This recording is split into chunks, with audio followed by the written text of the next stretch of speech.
langit Indonesia diselimuti asap dan amukan rakyat.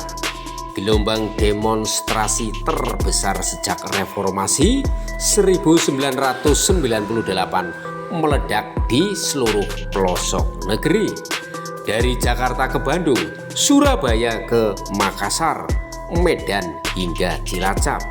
Ribuan massa turun ke jalan menuntut satu hal, DPR berbenah atau bubar. Gedung rakyat yang seharusnya menjadi simbol demokrasi kini berubah menjadi medan ricuh. Apa yang memicu gelombang kemarahan nasional ini? Mengapa rakyat sampai membakar gedung DPRD Cilacap dan menyerang markas Brimob? Dan yang terpenting, Indonesia mau jadi apa? Simak laporan lengkap investigasi khusus tim kami.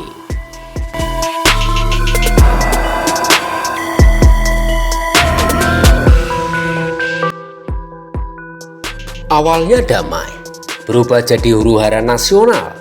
Demo dimulai Senin 25 Agustus 2025 dengan tuntutan penolakan kenaikan tunjangan anggota DPR yang dinilai tak sensitif saat rakyat sulit cari kerja dan pajak naik.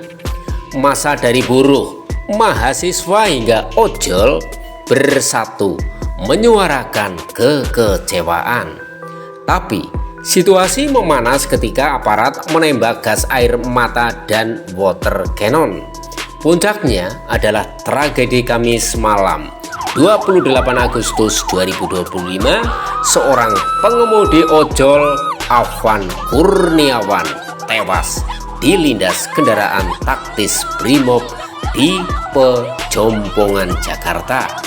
Video viral ini memicu amuk massa yang bergerak ke markas Brimob Kuitang dan meluas ke seluruh Indonesia.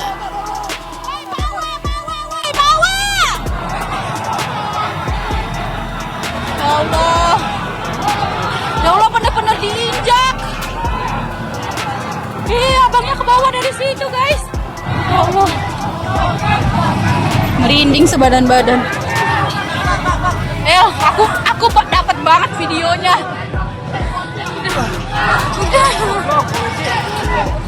Polisinya nggak mau berhenti. Ya Allah, kasihan abang gojeknya. Kelindes kan? Bener kelindes tuh lah dari situ tuh, dari situ. Dari situ, aku ngeliat banget. Ini kayaknya keseret ya? Iya, itu keseret abangnya tuh dari sini. Saya punya videonya. Ya Allah. Ya Allah. Langsung mana abangnya? Abangnya udah dibawa. Semoga abangnya baik-baik aja. Ya Allah. Ya Allah, polisinya nggak mau berhenti. Aku udah deg-deg. Aku sampai Timeline kerusuhan nasional. Pada tanggal 25 Agustus 2025, demo damai berubah ricuh di sekitar DPR MPR Jakarta.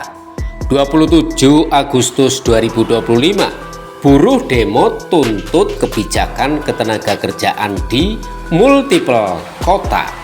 28 Agustus, mahasiswa serbu DPR. Insiden ojol tegas memicu kemarahan nasional. 29 Agustus 2025, demo meluas ke Polda Metro Jaya, Makobrimob, dan 20 lebih kota. 30 Agustus 2025, kerusuhan mencapai puncaknya di Cilacap dengan gedung DPRD dibakar dan dijarah. Sementara Jakarta dan kota lain masih tegang.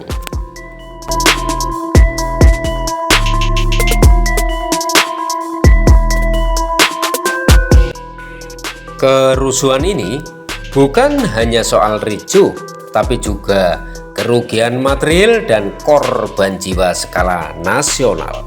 Berdasarkan data yang diverifikasi dari sumber kepolisian, rumah sakit, dan media terpercaya, korban tewas satu orang, Afwan Kurniawan ojol. Korban luka-luka 48 lebih orang terluka. 24 aparat terluka, 18 jurnalis terluka, 3 petugas medis terluka. Kerusakan fasilitas, gedung DPRD Cilacap juga dibakar dan dijarah. 7 halte Transjakarta rusak, mobil polisi dan Satpol PP dirusak di multiple lokasi. Penangkapan, 600 lebih orang ditangkap secara nasional. Dampak ekonomi, UMKM terancam kolaps, investor panik, dan kekhawatiran krisis ekonomi seperti 1998 kembali menghantui.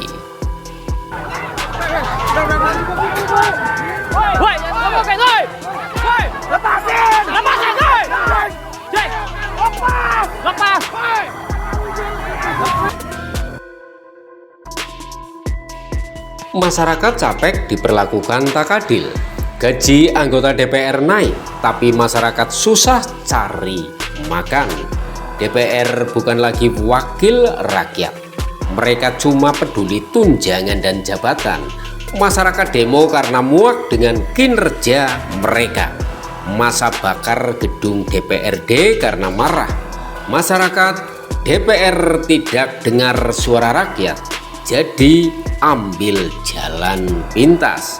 Polisi menggunakan kekerasan berlebihan, sweeping, pemukulan hingga penganiayaan terhadap massa aksi, termasuk jurnalis. Sebanyak 600 orang ditangkap secara sewenang-wenang.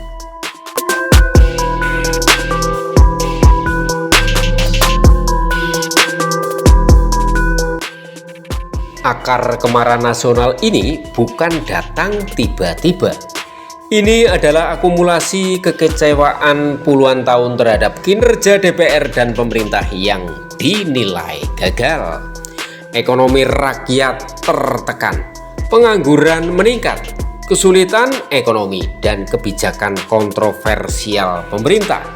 Pernyataan kontroversial anggota DPR seperti Ahmad Sahroni yang menyebut pencinta pembubaran DPR sebagai orang tolol semakin menyulut amarah. Video viral anggota DPR joget-joget di ruang sidang usai pidato presiden juga dianggap tidak sensitif. Kinerja legislatif buruk. Dari 42 RUU prioritas 2025 hanya 1 yang disahkan.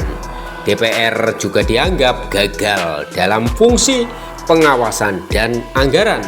Kekerasan aparat, banyak laporan mengenai kekerasan dan kebrutalan aparat kepolisian saat menangani demonstran.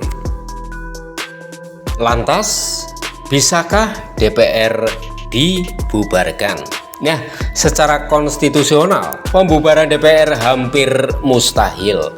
Undang-Undang Dasar 1945 tidak memberikan wewenang kepada presiden atau lembaga lain untuk membubarkan DPR. Satu-satunya jalan adalah melalui amandemen Undang-Undang Dasar. Tapi itu pun sulit karena MPR yang terdiri dari DPR dan DPD yang berwenang mengubah Undang-Undang Dasar. Presiden sejarah, Soekarno pernah bubarkan DPR 1955 lewat Dekret 1960 dan Gus Dur keluarkan maklumat bekukan DPR pada 2001. Nah, tapi langkah itu tidak sah secara hukum dan dipengaruhi kekuatan politik saat itu. Nah, bagaimana resiko pembubaran DPR? Kekosongan kekuasaan legislatif, presiden jadi otoriter tanpa check and balance, instabilitas politik dan ekonomi berkepanjangan. Indonesia bisa dijuluki negara otoriter di kancah global. Lalu apa solusinya? Membubarkan DPR bukan jawaban, tapi justru bunuh diri demokrasi. Yang dibutuhkan adalah reformasi total kelembagaan DPR dan pemerintah.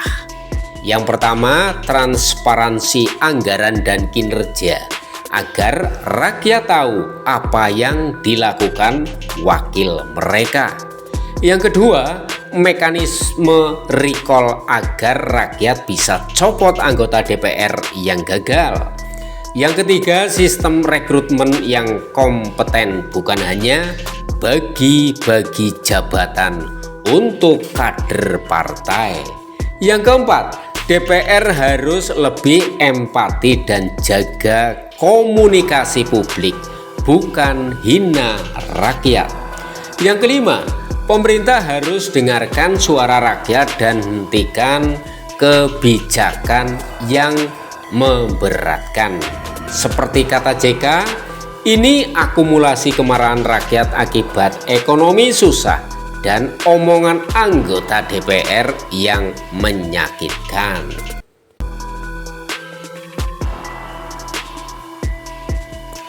Demo nasional ini adalah alarm keras bagi DPR dan pemerintah. Rakyat tidak lagi mau diam melihat ketidakadilan. Indonesia tidak boleh hancur karena ego elit politik. Untuk DPR, berbenah atau rakyat akan terus menuntut perubahan. Untuk pemerintah, dengarkan suara rakyat, jangan jawab dengan kekerasan. Untuk rakyat, tetaplah kritis tapi jangan ricuh. Suara kita harus jadi cambuk demokrasi, bukan penghancurnya. Mari jaga Indonesia, jaga demokrasi kita. Karena seperti kata pepatah, demokrasi bukan hanya hak, tapi tanggung jawab bersama.